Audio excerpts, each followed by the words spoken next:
বহুদিন ধরে ফেরা হয়নি ঘরে। আজ মহালয়া, সবাইকে জানাই মহালয়ার শুভেচ্ছা। আর এই মহালয়ার সাথে সাথেই আজকে দেবীপক্ষের সূচনাও হয়ে গেছে। তো আমি এখন আছি বাংলাদেশের দক্ষিণ পশ্চিম অঞ্চলের জেলা ঝিনাইদহ জেলাতে। এই শহরটি বাংলাদেশের একটা ছোট শহর হয়। চাকরি কিংবা পড়াশোনার সূত্রে অনেককে বড় শহরে যেতে হয়, তাই নিজের শহর এবং শহরের পূজাকে সবাই মিস করে। তাই তাদের জন্য আমরা এই ভিডিওটি শুরু করতে যাচ্ছি। যারা ঝিনাইদহ জেলার বাইরে থাকে তারা যেন ভিডিওর মাধ্যমে ঝিনাইদহ জেলার দুর্গাপূজার প্রস্তুতিটা দেখতে পারে। তো hello friends, it's me Papa Paglu and you are watching Papa Paglu blogs. চলে এলাম আবারও নতুন একটি ব্লগ নিয়ে। এটি হচ্ছে ঝিনাইদহের পূজার প্রস্তুতি ব্লগ।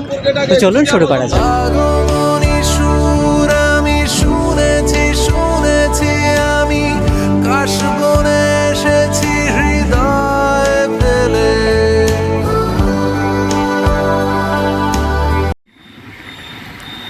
সকাল সকাল মিষ্টি একটা বৃষ্টির মধ্যে আমরা বের হলাম প্রস্তুতি পর্বের ভিডিও বানাতে। তো আমাদের শেষ মুহূর্তের প্রস্তুতি ব্লগে আমরা এখন এসেছি কুড়াপাড়া। এই যে কুড়াপাড়ার শেষ মুহূর্তের প্রস্তুতি চলছে, এখনো ঠাকুর রং করা হয়নি, এরপরে ঠাকুর রং করা হবে আর আশেপাশের প্যান্ডেলগুলো সাজানো হচ্ছে।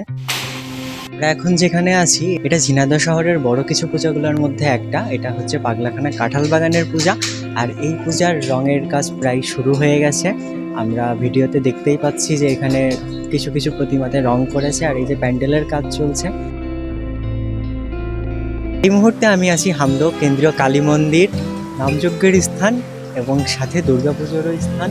তো এইখানকার দুর্গাপুজোর পরিস্থিতি কেমন, চলুন আমরা যেতে থাকি আর ভিতরের মন্দিরটাও আপনাদেরকে ঘুরিয়ে দেখাই কেমন। তো আসুন। এই যে আমি এখন আছি হামদো কেন্দ্রীয় কালী মন্দিরের সামনে, এখানকার ঠাকুরের বিগ্রহ। এই মুহূর্তে আমরা আছি ষাটবাড়িয়া যুব সংঘ আর এখানকার ঠাকুর প্রায় রং করা কমপ্লিট এবং এখানে ঠাকুরটা অনেক সুন্দর লাগছে। ছোটোখাটো ঠাকুরের ভিতরে হলেও অনেক সুন্দর হয়েছে ঠাকুরটা।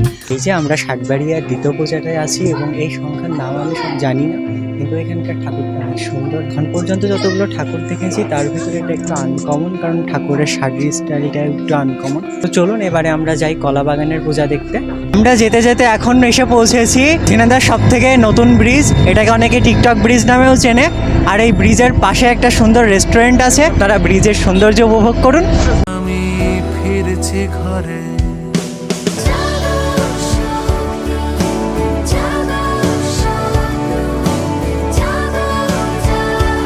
এই যে এখন আমরা ঘুরতে ঘুরতে চলে এসেছি কলা বাগান। আর এই কলা বাগানের প্যান্ডেল দেখে তো আমি পুরো অবাক হয়ে গেছি, কারণ এই প্যান্ডেলটা নদীর ভেতরে এবং এই যে নিচে জল, উপরে কাঠামোর উপরে কাঠ দিয়ে সুন্দর করে সাজানো হবে। তো যতগুলো প্যান্ডেল দেখেছি তার ভিতর এই প্যান্ডেলটাই সব থেকে সুন্দর লেগেছে এখন পর্যন্ত। এখনো বাকি দিনগুলো পড়ে আছে, তখনই বোঝা যাবে যে আসলে কোন ঠাকুরটা সুন্দর হবে। আর এখানে যে ঠাকুরের রং করার কাজ চলছে, সাদার উপরে হলুদ দিয়ে সুন্দর রং করা হচ্ছে। নদীর ধারে সময়টা ভালোই কাটলো আমাদের এই প্যান্ডেলে। তো চলুন আমরা নেক্সট কোনো প্যান্ডেলে যাই। এখন আমরা এসেছি আরাপপুর মাঝিপাড়া। আর এখানকার ঠাকুরের কাজ কতদূর সেটা জানার উপায় নাই, কারণ এখানে পর্দা করা রয়েছে আর ভিতরে ঢোকার কোনো অবস্থাও দেখছি না। তো আমরা চলুন নেক্সট কোনো গন্তব্যে যাই। এখন আমরা অবস্থান করছি হামদো কৃষ্ণনগর পাড়া। আর এই মন্দিরটার নাম হচ্ছে গোকুলচন্দ্র সর্বজনীন মন্দির। আর এই মন্দিরটার ঠাকুর ঢাকা আছে। আমরা পাশ থেকে দেখলাম যেখানকার ঠাকুরের কাজ পুরো কমপ্লিট হয়ে গেছে, এদের আর কোনো কাজ বাকি নেই এবং ঠাকুরটা ছোটোখাটো তবে অনেক সুন্দর হয়েছে। এখন আমরা এসেছি ব্যাপারী পাড়ায়। আর এই যে ব্যাপারী পাড়ায় ঠাকুরের কাজ অনেকখানি চলছে, ভিতরে দেখছি শোলার কাজ চলছে। তো চলুন দেখে আসি এখানকার ঠাকুর কত দূর হয়েছে। ব্যাপারী পাড়ায় প্রতিমার কাজ এখনো চলছে, এখনো রঙের কিছুই শুরু হয়নি, কিন্তু এই যে ভিতরে প্যান্ডেলের কাজগুলো দেখতে পাচ্ছি আমরা। এই যে এখন আমি আছি চাকলাপাড়া শিবশঙ্কর দুর্গা মন্দিরের একদম পেছনে। আমার পেছনেই এই যে শিবশঙ্কর দুর্গা মন্দির। তো এখন শেষ মুহূর্তের প্রস্তুতি চলছে। শেষ মুহূর্ত বললে ভুল হবে, এখনো সময় আছে। তো কে কোন পাড়া থেকে দেখছেন অবশ্যই কমেন্টে জানাবেন। তো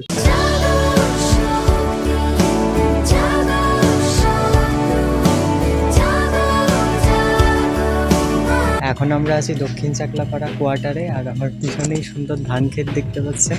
আর আমার হাতের ডান পাশেই আছে দুর্গা মণ্ডপ। চলুন পূজার প্রস্তুতি কতদূর দেখে আসা। কোয়ার্টারের পুজোর প্রতিমা তো আপনারা দেখলেন, এখানে এখনও রঙের কাজ সম্পূর্ণ হয়নি।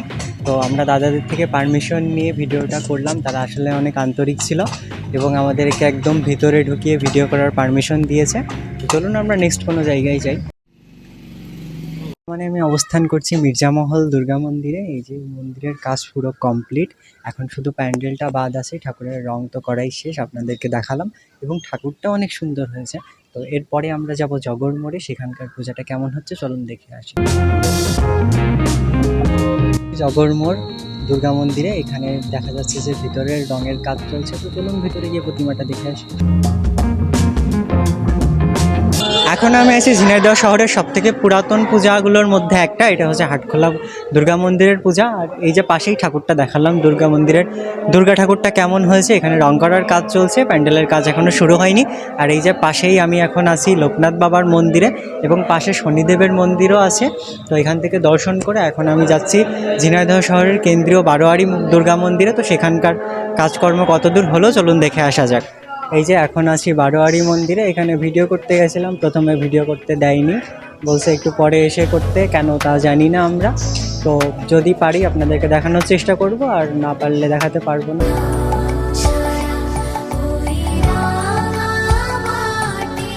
আর এটাই ছিল আমাদের ঝিনাইদহ শহরের শেষ পূজা। তো টাটা বাই বাই, দেখা হবে নতুন কোনো ব্লগে, সে পর্যন্ত ভালো থাকবেন।